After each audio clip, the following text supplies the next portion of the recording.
You're listening to the Adventurous Reinvention podcast. I'm Allison Boyle, aka She Dreams of Alpine, and this is the show that's dedicated to all the adventurous spirits out there who have either been transformed by the outdoors or are interested in what it looks like to step into a new, adventurous, and courageous kind of identity in their life.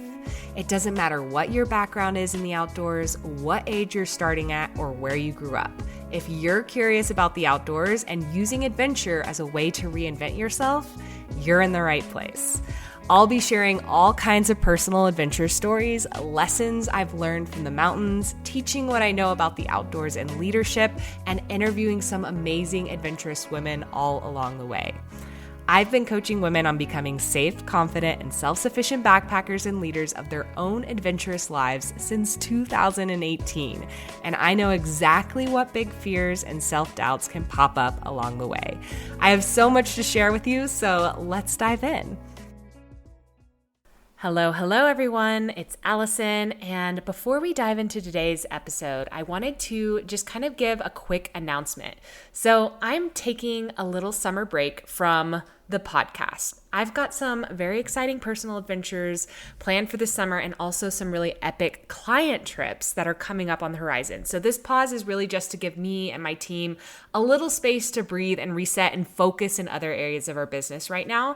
But I didn't want to leave you hanging with nothing to listen to over the summer. So I am going to be sharing something really special. I'm going to be sharing a behind the scenes audio series from my hike on the John Muir Trail.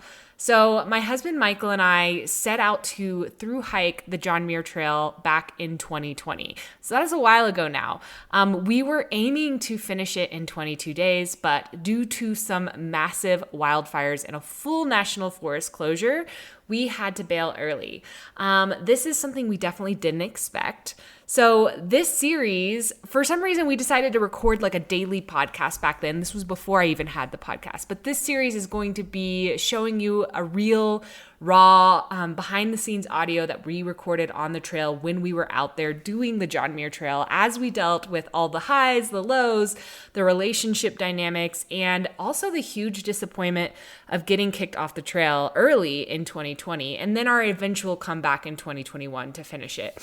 So if you have ever dreamed of hiking the JMT or you just love a good adventure story, you are going to love these sort of like bite-sized episodes that are coming up of our kind of behind the scenes trail diary. This is something that I've never released before. So I really think you're going to enjoy this, and it will kind of like fill that, adventure itch that you might be getting while we're taking a little break from our normal episodes. And this series will run through about mid-August, and then we will be back with fresh episodes on the Adventurous Reinvention podcast.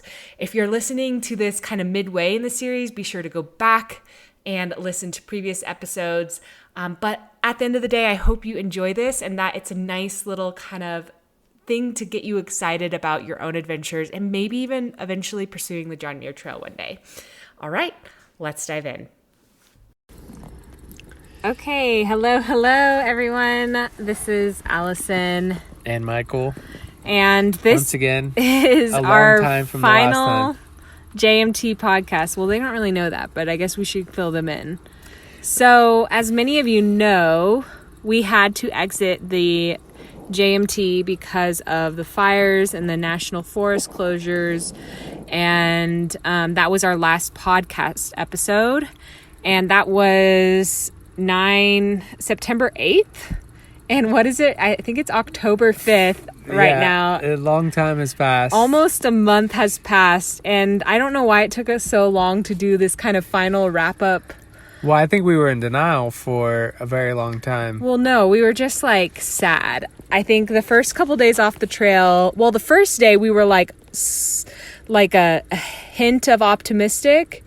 And then like exploring our options, and then it became like, oh, our option is we can't finish it because the whole national forest is closed, and they were like not sure when it was going to reopen. And yeah, what were our options? Because let's break it down. We exited Bishop's Pass, which was the last podcast we did. Our last night was in Bishop's Pass, somewhere at the top, and we woke up at very like early in the 2:30 morning, in the morning. as I'm sure we talked about, and we did, and it was very cold, very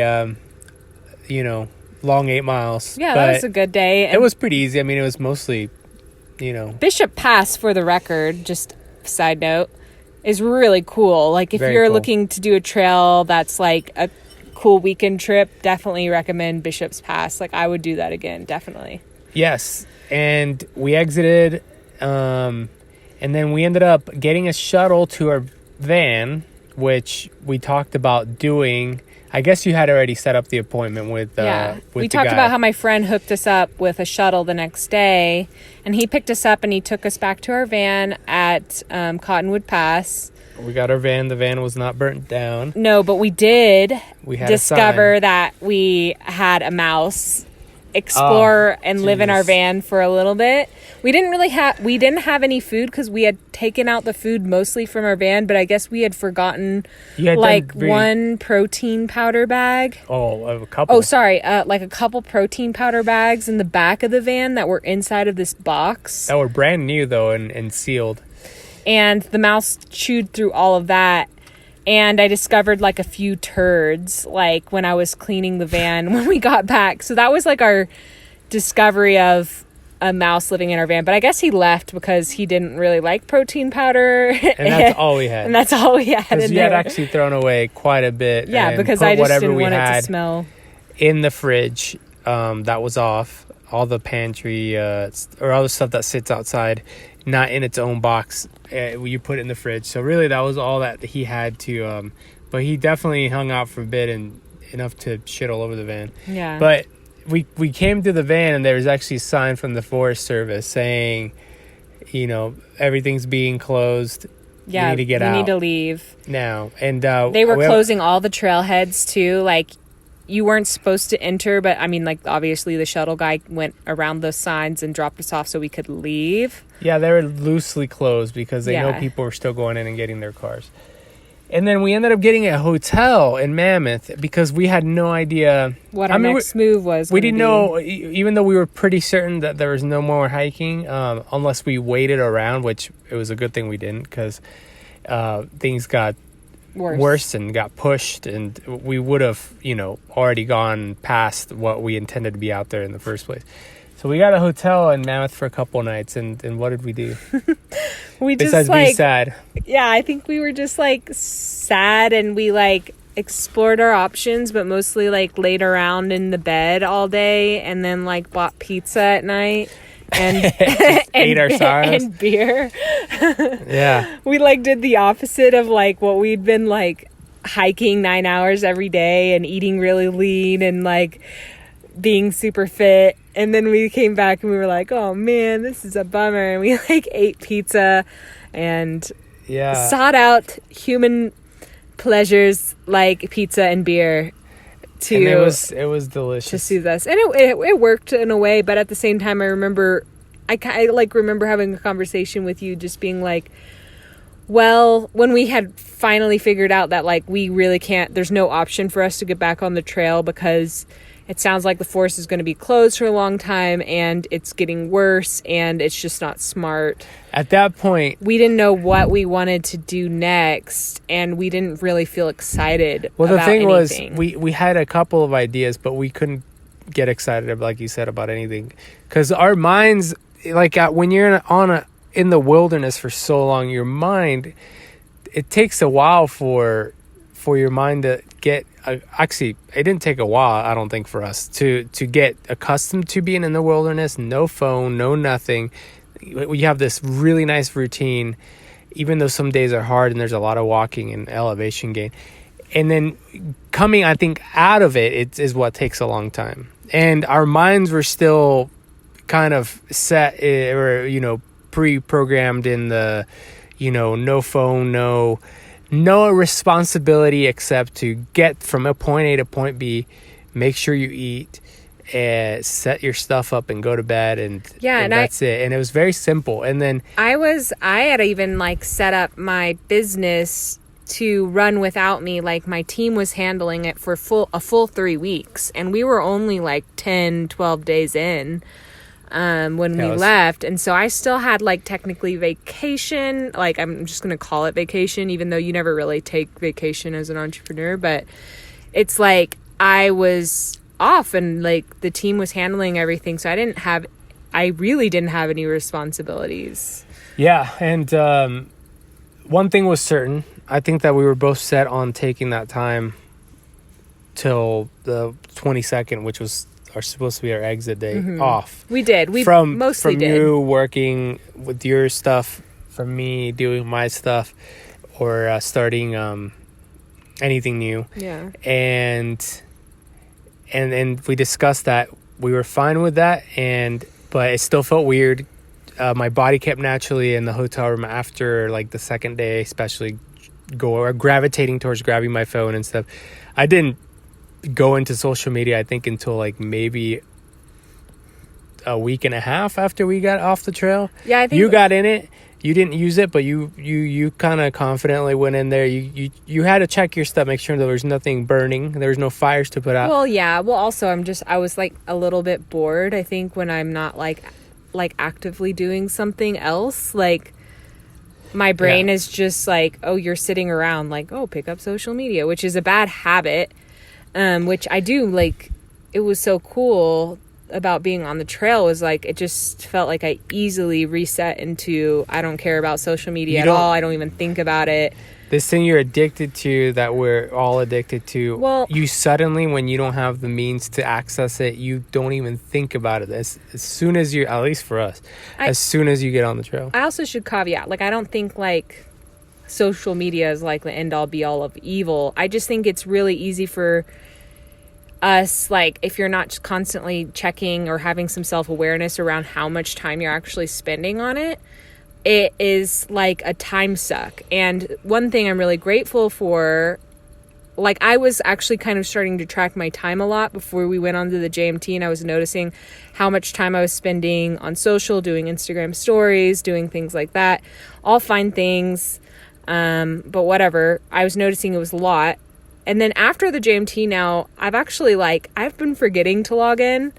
Today I had, like, for instance, a super productive day, and I don't think I picked up my phone and opened up the Facebook app or Instagram app until, like, we were just driving in the car, and I was just kind of, like, doing something. Yeah, and I wasn't trying to make a point about it being good or bad, but most people instinctually use it. They don't, it's not that they want to necessarily, they just pick it up and go to it. There's people that have businesses that revolve around social media somewhat. Yours kind of does, but also, and even your usage goes beyond that. You do what you got to do, but then you end up getting lost in there. Like, that's what I'm talking about. It's just whether it's good or bad, whatever you think about it. I feel like we're digressing though a little bit. This shouldn't be like, it's like becoming a podcast on social media. Well, yeah. Anyways, we ended up deciding to give up on going back on the trail because there's no going back. And we even had friends in Tahoe and other areas that we were communicating back and forth. Our first plan was, first we wanted to go back and get Lincoln. We were like, well, we're sad. Let's go get Lincoln. He'll make us happier to have him around and pick him up from our dog sitter who was watching him. And then our first option was thinking about going to Oregon. Yeah, which was what we were going to do anyways in October, but we were just thinking maybe doing it earlier. But what happened?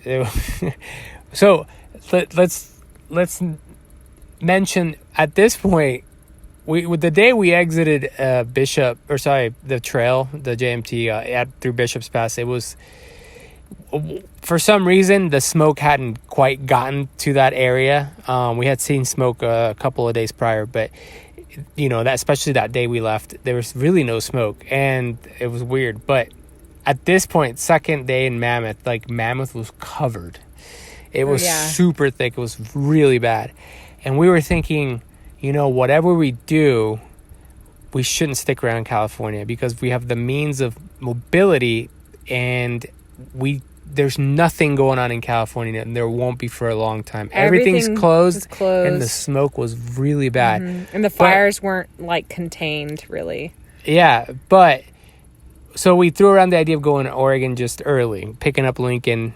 So we ended up going to my parents' house to pick him up, or to Bakersfield, and we were there for a couple days. But you ended up looking at the air quality in Oregon. We knew there was like some fires in Oregon as well. People kind of kept saying casually like, "Oh, there's a lot of fires in Oregon," and I was like, "Oh yeah, you know." But I think it's supposed to be better than California, but we weren't thinking it was going to be what it was. When you looked up the air quality, it was actually worse than California. It was like in off a lot the of places. charts, horrible in Bend.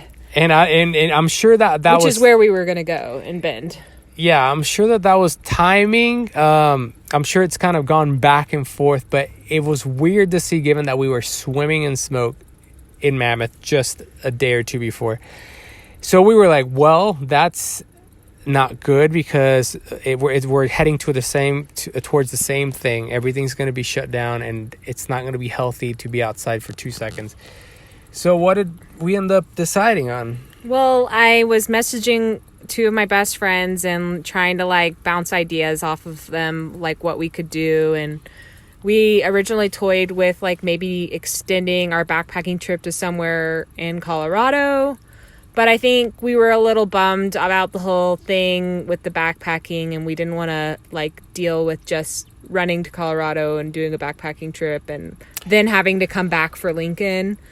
And so my friend offered us to come visit her, and she lives near Boulder in Colorado. And so that's essentially what we did, is made our way towards Boulder. So we made our way fairly slowly. We stopped in some really awesome places like Crested Butte, Durango, Crested Butte, which the fall colors were awesome, and that started to slowly lift our spirits. I feel like it did, but it's still, it took a few days to kind of snap back into the old way. I say it will. It actually definitely took me like. I feel like it definitely took me after once we left Mammoth was kind of a bummer, and then we went to Bakersfield, but I felt like we had so many things to get done there to get on the road to go to Colorado, so I wasn't really thinking through a lot of things. But once we got back on the road, I definitely noticed that I was feeling like bummed still. Like, yeah, same here. We got to Durango, and I really had no ambition to like. I know that you were like good about going and finding trails to mountain bike, but I didn't really care about hiking. I didn't really care about doing certain things. I just was kind of in a like meh mode. Yeah, I mean, I started one of the reasons we visited these places because I've been wanting to stop and mountain bike these places, and which I did, and I think that eventually is what got me out of it, because it's hard to find a routine on the road, but it is a routine nonetheless that we're familiar with. So I think once I started getting out and riding, and we were planning where we were going to stay and for how long, and until we got to your friend's house, kind of eventually snapped me out of it. And the trails and all the amazing fall colors and was enough to kind of get us out of that. And you ended up going, or your friend ended up, who's a huge fan, Kara, who's a big fan of the fall colors, the one that lives in Colorado, came and visited you. She met us in Crested Butte. Or came and visited us, in Crested Butte, even though we were headed her way. And so that was like really when fun. I first started getting snapped out of it. It was like nice to see a friend and like just do stuff with her. And it was nice. You went on hike with her. Yeah, that was one fun day. with I all went the dogs. riding. Yeah, she's got her dogs. I went riding. Crested Butte had some of the best trails I've ridden, and that was awesome. And then eventually we split up, and you ended up going home with Kara, and I finished stopping at some places I wanted to ride for like 4 or 5 days by myself, and met up with you guys in Boulder. Yeah, Lincoln and I packed up and went back early with Kara, and I really wanted to was coming on the end of my vacation time, and I was trying to think like I just wanted to get organized and get ready for Q4 and like things I wanted to do in my business and touching base with my team and all these things and like meeting all of our new students in our backpacking program and like doing all of those things. So it was nice to be able to go back home with Kara because she works full time from home as well. But like having a place to like just wake up in the morning and chill and have Wi-Fi, and they have like a beautiful view of the mountains, and it was nice. It was super nice. I think that it was, even though I gotten, at least me, back into a rhythm, and well, actually not a rhythm, but I kind of was feeling normal again. It was nice. At this point, how long would you say we were in Boulder? Well, we're still in Colorado, but I was there for like a week or a week and a half to 2 weeks. Yeah. At my friend's. It was fun, and we had a good time, but now we're back on the road. It was just like really relaxing. We just did like really chill days and like watched TV in the evening with them, hung out with our dogs, probably drank a little too much alcohol. For sure. And, had things like ice cream, which we never eat. And I think we made up for it. Yeah, we made up for like a year of not eating ice cream in like 1 week at Kara's. And they had such good food suggestions. They know all the Cow good places. in, I think, the Denver, Boulder area is like top-notch ice cream. And just all the food suggestions they had were top-notch. We ate like very well. Yeah. But now... Also, we were kind of, before we hooked up with them in Boulder, we were still kind of eating our backpacking food. Oh, God, we ended up picking up our resupply. The resupply at Red's Meadow, which would have been our last resupply. Yeah.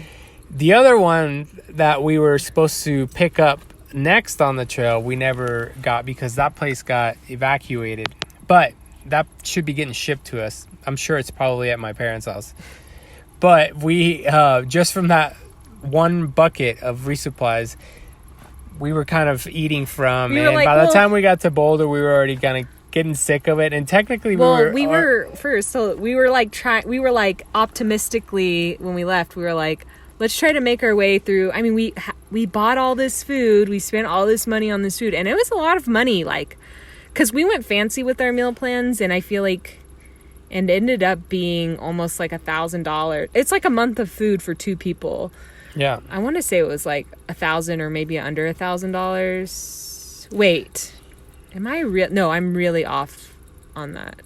Maybe it was like $400 or $500. I don't remember. You guys, I have the budget somewhere else. I am going to do a blog post on that. But yeah, there's going to be, I'm sure, a lot of information coming your way. Yeah, over the next year, not right away. But anyways, So we were trying to make our way through that and stuff, and it just is not the same. As when you're on the trail, you're like hungry and you'll eat anything, but like it's a different hunger. It's you're like a fuel hunger, and a fuel hunger. Like even though I could go on a pretty decent mountain bike ride and stuff, but it's like 2.5, 3 hours of pedaling hunger rather than I've been walking all day up a mountain like type of hunger. So it was just easier to consume, and the food is good. There's nothing wrong with it. I just think that in a setting where you're traveling back in your home and you're just living normal life, and then you're constantly have other food accessible and stuff. And we didn't really have any vegetables. Yeah, I was like craving fresh vegetables. And so it was nice to get produce in. And we stopped, so we pretty much are. I'm not eating it anymore. I've gotten back on our main meal plan. We have a little bit left, and we got rid of a couple things that we knew we're probably not going to touch, and then we still have another bucket. So maybe we'll be ready for that food again. We're at least going to eat the Sour Patch Kids. Oh, the Sour Patch Kids are not going to go waste. Those did. Sure. We did eat all of those. And the Snickers. But so what we're. Just to finish up where we're currently at, we're in between Fruta and Grand Junction, Colorado. So we're actually on our way out. We split from your friend's house, Karen and Philippe, who were so generous to let us stay with them. to go to back to Oregon, which was that plan we had. That has always been kind of our original plan for the like late season and late fall, early winter, was to like spend some time in Bend, Oregon, because last year on the road it was one of our favorite places, and we want to experience it for a little bit longer and see if we really liked it. Just for potentially maybe an option to live there one day, but we don't know. We're just kind of like exploring. We don't know because we're always kind of looking. But I think it deserves some more time, like you said. So we're headed there now. The air quality is much better. Mm-hmm. And we're going to make a pit stop in Boise. But because I have a friend there. Shout out to Christina. Holla. And we're here a night or two more. I'm going to do some riding. But we stopped also here because we were in Aspen for a few days, which was by far the best fall colors. Oh, Aspen was, I think, like, I was a little bit, I don't know, I felt a little bit like skeptical of Aspen just because it's like, I think a lot of people talked about it and I just thought it would thought in our head. I just thought it would be way too fancy, which, don't get me wrong, it is too fancy. And if you look on Zillow, like, there's $25 million homes. Or like $43 million homes. It's crazy. It's insane. Like we are always looking at prices in different areas, and let's just say this one definitely takes the cake. But the town itself is in a beautiful location, and the fall colors were really great. Were by far, they're the best fall colors I've ever seen in the United States. I know we did Banff last year, and that was one. Okay, well, we haven't been very many places for fall colors in the U.S., so let's just caveat with that. I was gonna caveat. We haven't been everywhere, especially the East Coast. But for me, that's definitely the best. We were already seeing some really cool stuff, but I think that the timing worked out. I don't know if it's the area or the timing or both. But the fall colors in Aspen were amazing. I mean, bike to the path point was where really we nice. had fallen in love. We were like, wow, this place is... Well, falling in love is strong, but I really did like it. Yeah. Like, I really liked the bike path, and then I liked that drive. We did like a backcountry, or not off-road, but like back roads drive. Through like Snowmass. We started in Snowmass Village, like up a little higher, and went on this back road that I saw that would connect us to Carbondale, which is where we were going to sleep one night because it just had an easy place to park your van with self-service. And so we were going to make our way there through back roads, and that was like a great decision because there weren't that many cars and the trees were like off the chain, and it was like beautiful back country. Off the chain. Oh my god. Yeah. I'm super cool. We just came out of Aspen. Anyways, but it was really well worth it, and so it was great. I had never been. You said you think you've been a long time ago as a kid. But, yeah, I don't remember. We're definitely going back because Snowmass has a bike park, and we were trying to stick to free trails because we're back on trying to stick to our budget and stuff. So, and there's tons of great free trails. So I want to say it's not necessary when there's great free trails, but it's always necessary to go on a bike park. He just if you can. He kept it was funny because we spent a lot that week because I bought brand new glasses, which side note, I have to get glasses, and so I went to Warby Parker and I got a nice pair of glasses, but it blew like most of our budget. And or weekly budget. It's like we didn't have to constrain ourselves, but we're just trying to be a little bit more disciplined. And you had to go blind on us. And then Michael was like, "Oh, bike park," and I was like, "Ooh, sorry, we only have $6 left." So we got coffee. We got coffee. We got this like really fancy, like fall coffee. I saw somebody. Yeah, that was good. Somebody on Instagram screenshotted their like very custom coffee, like cold brew coffee order that they had at Starbucks. You literally and it was like 5 or 6 different like special things on it, and I was like, and they said it was the best thing they had ever had, and I just basically showed the barista, I was like, can you make this for us? You ordered by showing them the So receipt I showed them the of picture. your whatever friend. Yeah, and it was legit good, and I couldn't tell you what it is called, but if I do figure it out, I'm gonna try to like order it on the mobile app and it was a cold brew. Like I don't ever get cold brews. It was a cold brew. Cold brews are good, but to me it's like, if I'm gonna I'd rather have a frappuccino if I'm gonna have something sugary. Yeah. But that was delicious. Yeah, it was really good. Anyways, so we're headed back, or not back, but we're headed towards Oregon. We'll be there probably Sunday or Monday or something. Yeah. So, what are your final thoughts if you're done talking about where we're currently at on the trail, the JMT? Oh my gosh, like, even though we only got to do half of it, I just feel so lucky that we got to do it. I still want to finish the whole thing because unfortunately the section that we didn't get to do is actually the section I still have never done. I have section hiked most of the JMT, but there is like one section on the JMT that I still have not done, and I was like, oh, I'm gonna do it this year, and then I haven't got. It's the evolution basin. It still eludes me. Like, I just haven't gotten to do it, but I will. Basically, the section from Muir Trail Ranch to Red's Meadow. That's the section that I haven't done, and we were. There are like, some that we close. did that you hadn't done, right? Yeah, I did a little bit. A little bit. Yeah. I mean, for me, it exceeded my expectations. I mean, what's funny is I wasn't expecting to have to exceed my expectations for the beauty of the Sierra Nevadas, because I had thought I had seen enough to know that place is awesome. I know the Sierra Nevadas and all that, but it exceeded my expectations, even with having explored it somewhat and thinking I knew what to expect. Man, this is why I always wanted you, like, I always never understood why you didn't want to go on the backpacking trip sometimes with us. I was like, man, you're missing out. Yeah, well, it was an incredible experience, and I know you said we weren't like looking to backpack and stuff once we got out of the trail.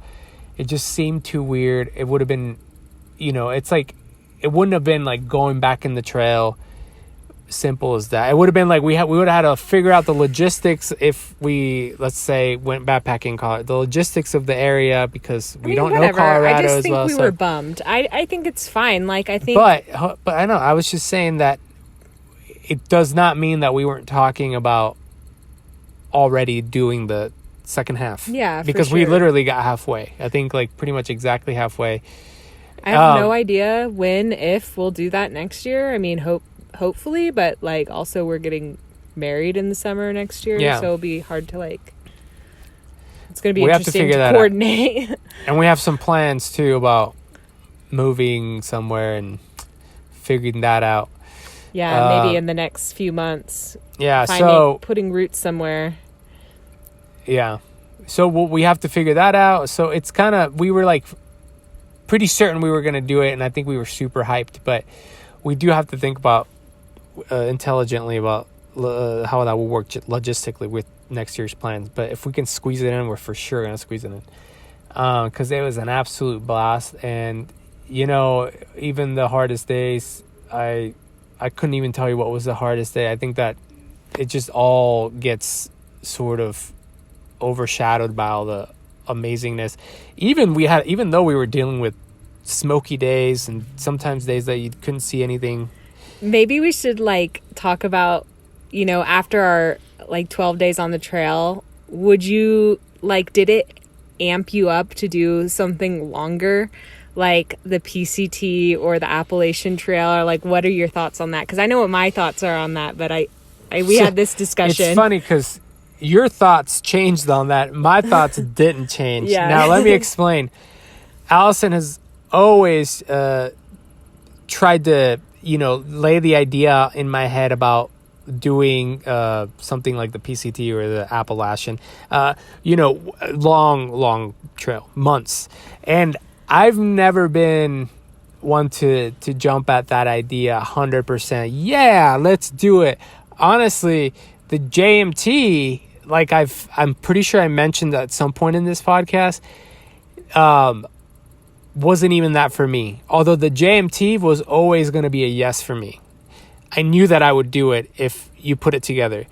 But PCT and multi-month stuff, no. I'm not saying never say die, because who knows? I know that things could change and I may wish to do that someday. So I'm not saying that never, but it's not something that I was interested in before, and it's not something I'm interested in now. But funny enough, I shouldn't say that 100%, because I have been talking about the Aurora.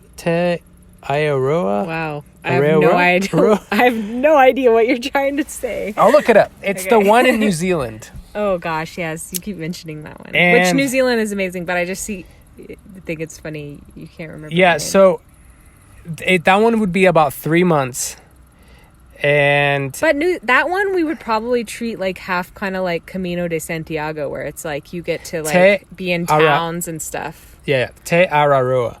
That's a little bit different though than like, I feel like that one you'd be more in civilization more often. No, I know. I'm not comparing it, but for some reason I like the idea of doing that one, and as opposed to, I know that it's obviously something like the PCT would be a lot longer, so obviously that's already not appealing to me personally.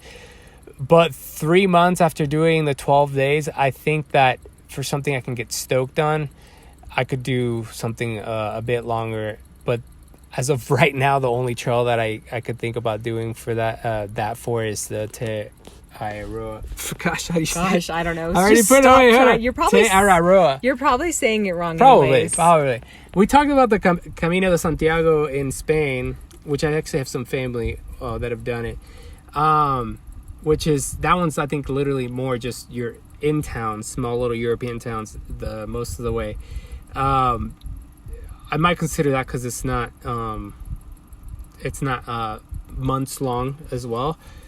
But yeah, Te Araroa. Wow. Okay. Araroa. I'm gonna cut you off there. I'm so bad with that. What about you? I mean, like, for me, your thoughts changed. Okay, I mean, I just thought that I thought going into the JMT that once I would do that many days, I'd be like, I want to do this for 6 months. But it's very hard. Like, it's very hard on your body, mentally exhausting too some days, especially when you're doing really big days. And maybe this is particularly because the Sierra Nevada range is just a more challenging section. There's a lot of mountain passes. I'm already forgetting some of the things that were like bothersome on the trail, but I think I had like a consistent heat rash on my legs, and I had blisters I had to deal with every day, and there were certain like pains I was having every day, which were fine. But I think you took care of that very like I was managing it all, but I was just like, like 6 months would be like, it's a big commitment, and I would consider it if the timing was right. But like right now, I think I just have so many other things going on in my life. I can't imagine stepping away from like the business that we're building and all of those exciting new goals that we have around that, and exciting other goals that we have around, like moving and doing all these other things. And also, as long as Lincoln's in my life, it would be really hard to like be long gone from Lincoln for so long. But your attitude has changed a little bit, it sounds like. Yeah, I mean, like, I'm not to like never, but yeah, you're not. I think it would have. It didn't confirm you're like, yes. I just think sure, that as soon as possible. It confirmed that I would have to be in the right moment of my life. Like, you left me, and I was like, I just need to find my peace and inner peace again. Peace and inner peace. Wow. I don't really know what I'm trying to say, but I do know in my mind what I'm trying to say. Yeah. Anyways, I think that the experience was nothing but positive. I actually did I got really lucky. I had no issues. I have and pre-existing knee issues. As far as I had 2 knee surgeries to correct my torn meniscus. I didn't have any of that. I got like 1 blister the whole time. And I think it was from... And I didn't even notice it until I took my boot off at the end of the day. And then I also felt pretty energized. Like at the end of the day, like I don't know what it was, because I was like exhausted, but like, I mean, we would get to camp and I would just grab my fishing pole and I would just go fish. Like I felt pretty like it's just like this weird energy where, you know, when you can't go to bed because your mind is just racing. I had no problem going to bed. Yeah, like even going to bed at first was like, I had to like find sleep. I had to like read a lot. And to me, usually when I read, I do get tired fairly quickly. And I got to read a lot longer, or I had to read. So there's this weird energy that came with that. I don't know. I think that was kind of good. But anyways, I think we'll wrap up this episode. I mean, we just wanted to do a final check-in as we kind of close this JMT podcast out. And we will be writing, like, over the course of this next year and 2020 and 2021, me and my team, shout out to Kate, will be writing a bunch of resources on the JMT, including things like what gear Michael and I would change or do differently the next time. Yeah. Because we definitely did talk about that, and we wrote down a whole list like after the trail so we wouldn't forget. You know, what our food plan was like, how much did it cost, basically all the things you would want to know about the JMT. So definitely check out shedreamsofalpine.com. Go to the search bar and type in JMT if you're looking for any JMT resources, and you'll find them there as we upload them. So. And I took a few thousand photos on the trail, and I'm figuring out what to do with them. I have some ideas. I actually had a pretty firm idea when we started the trip, and things changed. Obviously, we didn't finish the JMT, but I just have to do an evasive maneuver in my planning. And Michael might be whipping up a special project, is what he's saying, with his photos. And cook something up. Yeah, maybe a book or something. Or I guess, sorry, I should specify the original idea was a book, but a different kind of book. But it's some sort of photojournalistic book documenting or highlighting what it's like to hike the trail. Because when you type in John Muir Trail on Google, all you're going to get are guides that tell you specifically about mileage, gear, food. Those are the worst. And there's nothing that really captures the essence of it. And so you missed my joke. I'm on a roll here. I'm trying to punch thought train right now, and I'm honking the horn. Okay. Whoa. Okay, just side note, this is like my life always. Yeah, we're currently at a Walmart parking lot, surrounded with living our best life. Like-minded individuals. We're digressing. Anyways, so thanks so much for tuning in. I'm not really sure what's planned next. If I'll extend this podcast into something. I would like to. I'm just worried about energy levels and time levels. But I don't know. We're also growing our team. You're going to do one. We're also growing our team here at She Dreams of Alpine and bringing on some people with more time, and so maybe that'll free up some time on my end to do a little bit more content creation. So yeah. It's coming. All right. Thanks for tuning in, you guys. Bye, everybody. Bye. Hey, I wanted to thank you real quick for tuning into the show and listening all the way to the end. If you love this episode and you want deeper support in becoming a safe, confident, and self-sufficient hiker and backpacker, then head over to shedreamsofalpine.com/waitlist to learn more about our Backpacking Badass coaching program, where I teach you absolutely everything you need to know to be self-reliant on the trails and stop waiting around on others for the adventure invite.